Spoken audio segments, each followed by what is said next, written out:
Pagbasa ng maikling pangungusap, bayani sa ating tahanan.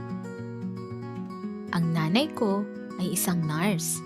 Tuwing may nagkakasakit, siya ang unang tumutulong sa kanila. Kahit pagod na siya, hindi siya tumitigil sa pagtulong.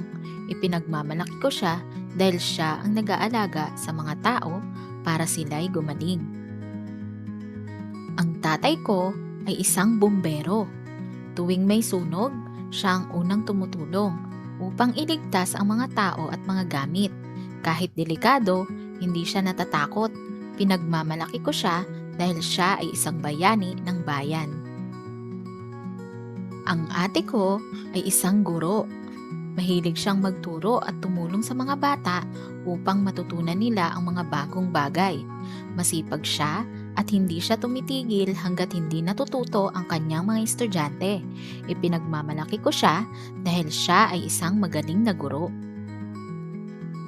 Ang kuya ko ay isang mekaniko.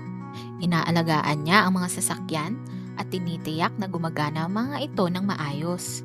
Mahusay siya sa kanyang trabaho at maraming natutulungan. Ipinagmamalaki ko siya dahil magaling siya sa kanyang larangan. Ang kapatid ko ay isang masigasig na mag-aaral.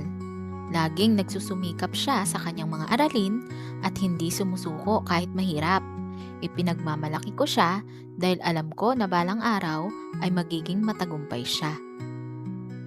Ang nanay ko ay isang tagapangalaga ng tahanan.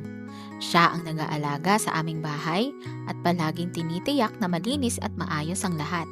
Siya ang dahilan kung bakit komportable kami sa aming tahanan. Ipinagmamalaki ko siya dahil siya ay ang puso ng aming pamilya.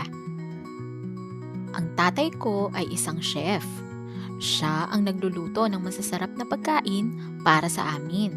Mahilig siyang sumubok ng mga bagong putahe at laging gustong pasayahin kami sa pagkain. Ipinagmamalaki ko siya dahil mahusay siya sa pagluluto. Ang ate ko ay isang negosyante. Siya ay may sariling negosyo at palaging nagsusumikap upang magtagumpay. Matyaga siya sa pagpapalago ng kanyang negosyo at natutulungan pa ang ibang tao. Ipinagmamalaki ko siya dahil siya ay matalinong negosyante. Ang kuya ko ay isang artista. Siya ay mahilig magpinta at gumawa ng mga sining. Laging gumagawa ng mga bagong obra si kuya at ipinagmamalaki ko siya dahil ang kanyang mga likha ay nakakapagpasaya sa iba.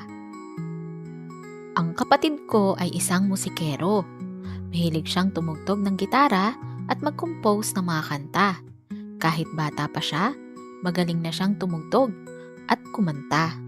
Ipinagmamalaki ko siya dahil natutulungan niyang mapaligaya ang iba sa pamamagitan ng musika.